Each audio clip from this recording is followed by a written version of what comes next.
So we're out working with Tucker. He's been responding well to tone training and vibration, as well as static corrections for when he is pumping or is crossing the line for his electric fence. So that's going really well. But we want to try to find a good alternative. Good boy, this way. I know. It's okay. Come on. Good job.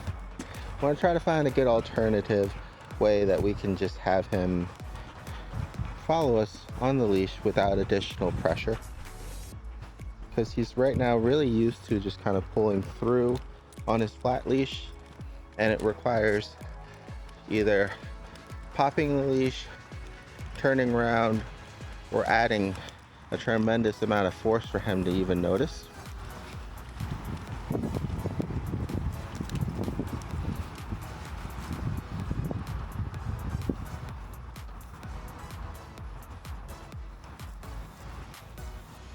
He'll do okay for the most part until he finds something that gets his attention or gets him excited, in which case he'll start to kind of override things. Good boy, this way.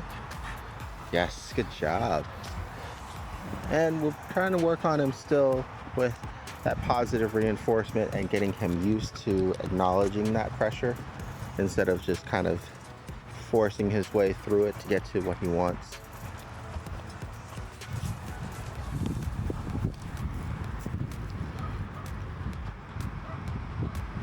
So he hears the dogs barking, so we're going to go towards it. So that's something that will be very interesting to him and exciting.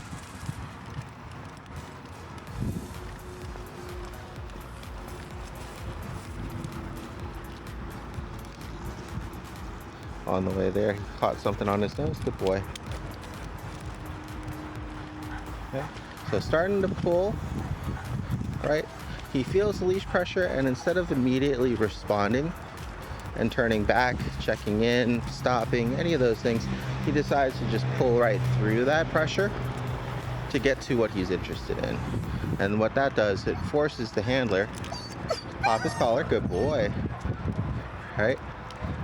Again and again and again, putting extra pressure constantly on his neck.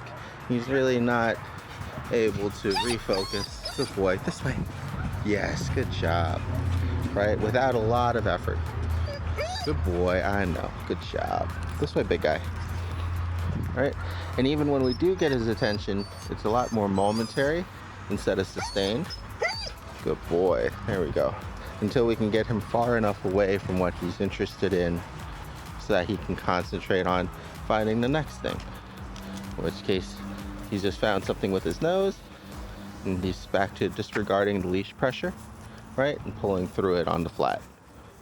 Right, so we're going to try to find some good alternate ways of getting him to respond when he feels that pressure, so that way we don't require less force on him constantly. Yes, good boy. Come here. Good.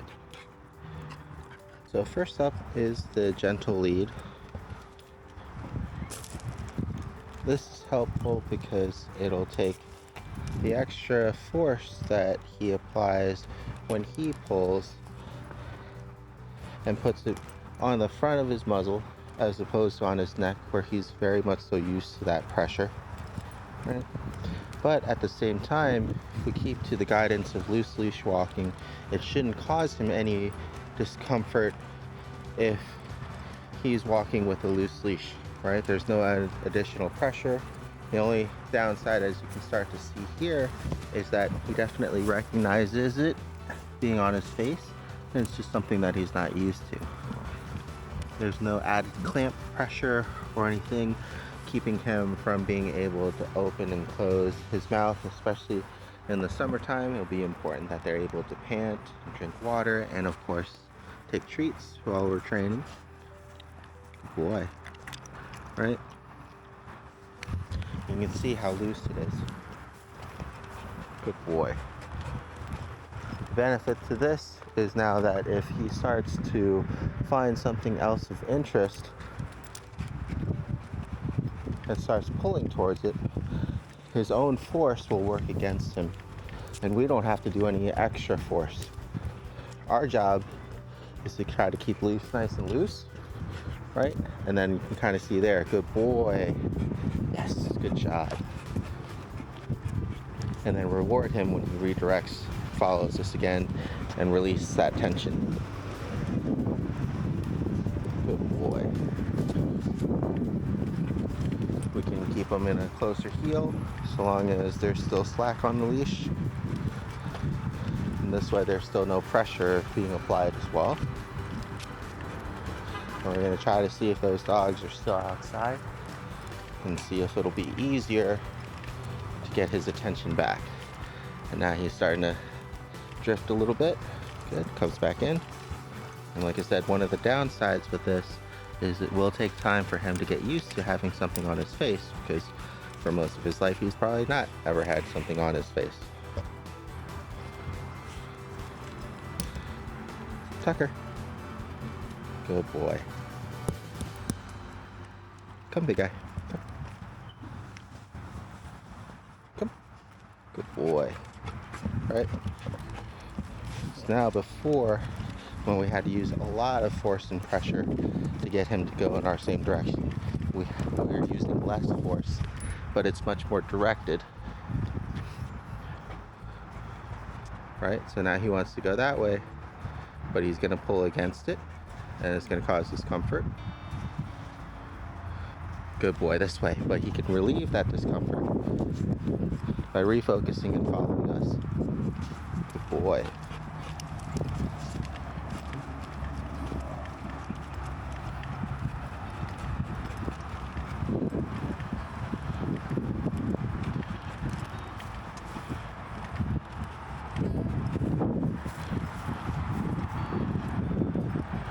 Good boy, this way. Starts walking way too quickly. He feels that pressure. Good boy. He releases. Yes. Checks back in. Doesn't keep pulling the wrong way. And that's the main thing, is to discourage him from pulling the wrong way and not having to pop the leash, put extra pressure on his neck, cause him pain just so that way he has to redirect his focus. He's going to cause his own pain and discomfort now, because I'm going to stop. I don't hear the pups here, right? You can hear him because it's bugging him that it's on his face and pulling him back, right? Tucker, this way.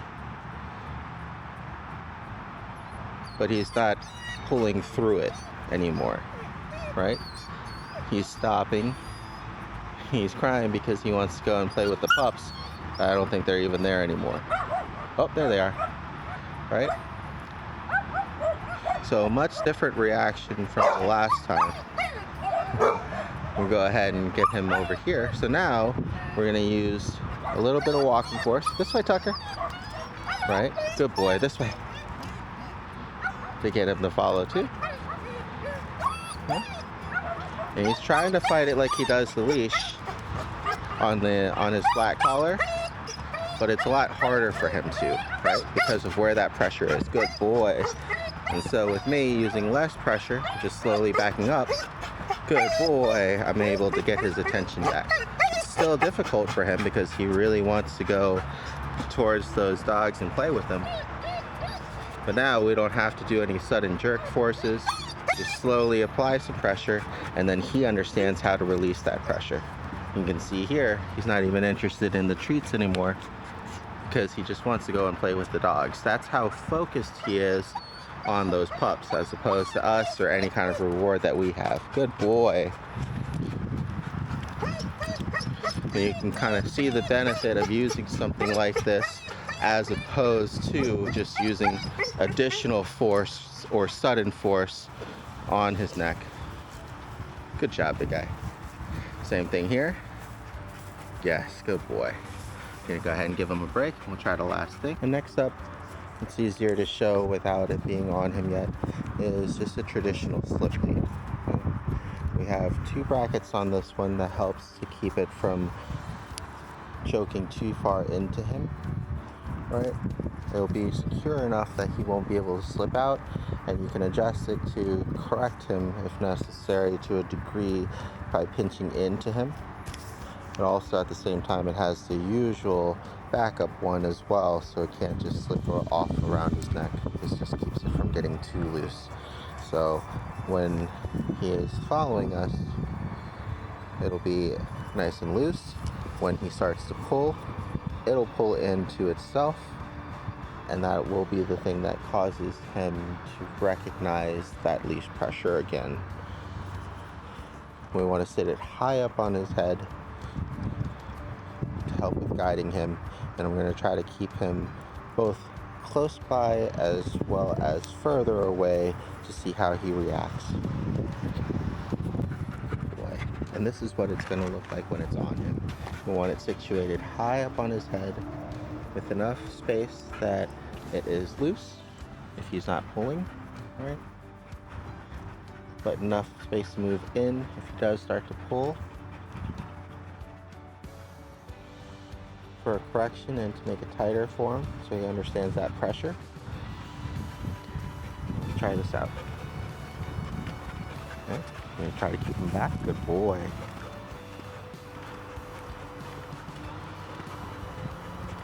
Good. So our goal, no matter what tool that we're using, right, is to make sure that he understands whatever pressure, how to relieve that pressure, right? And to try to get his attention back. So you can see here, he starts going that way or this way, a little bit of pressure in, following his nose again. Good boy.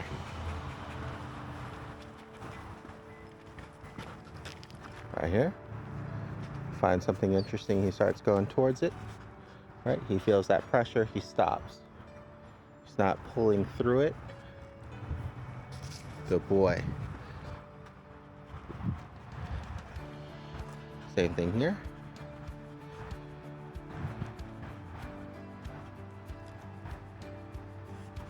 Yes, good boy.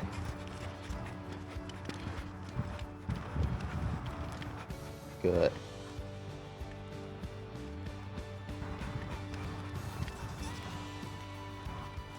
Okay. So I'm going left, he's going right. Feels the pressure. Good boy, good job. Next back in. He's close to me. There's no pressure. He's starting to drift further away. He's not maintaining that focus still. So now he starts to feel the pressure. Good boy. This way.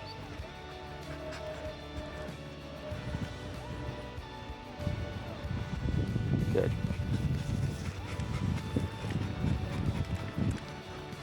Yes, good boy. Good. That one's really good. It might be harder to see on camera, but he starts to feel the pressure and he starts to slow down as opposed to powering through. So here, he starts powering through, and part of it is also, it's back where he's used to having pressure, which is lower along the neck. That's why it's important to keep this up high and tight. Okay. So it might be too loose now.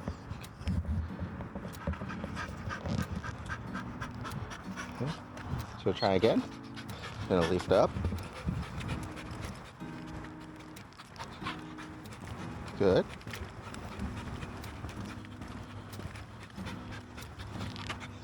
Okay. Good. Nice and loose again. Just don't want it sinking back down towards his neck where he's used to pulling. Okay. Starts following. Yes, good boy, this way. Right, so now he's pulling through. There we go. Stops and stops.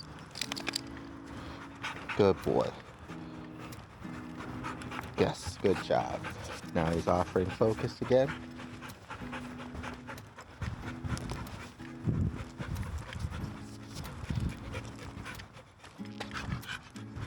Yes, good.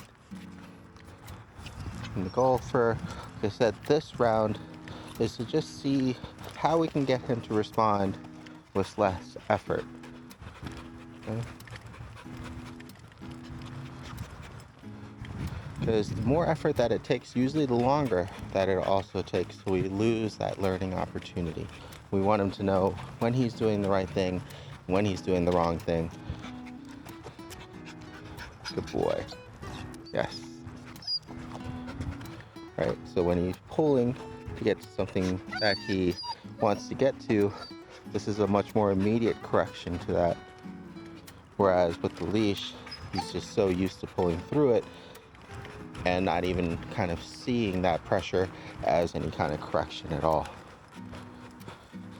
But the basic principles are still the same. We want to release the pressure when he is walking nicely, so that way he learns that this is how he gets rewarded. Not just through the treats, but also for focusing on us, right?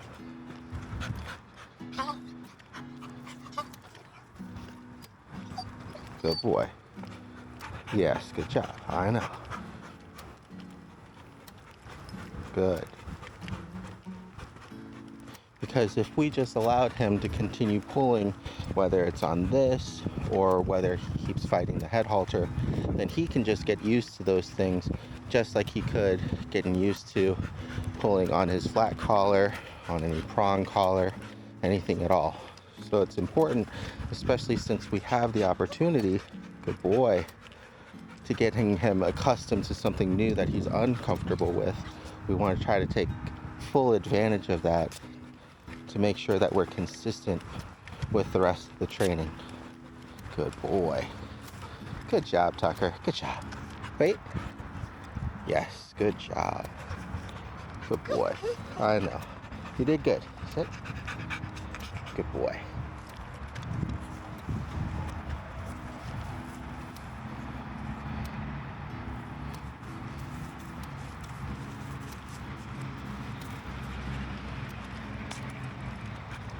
Yes, good job.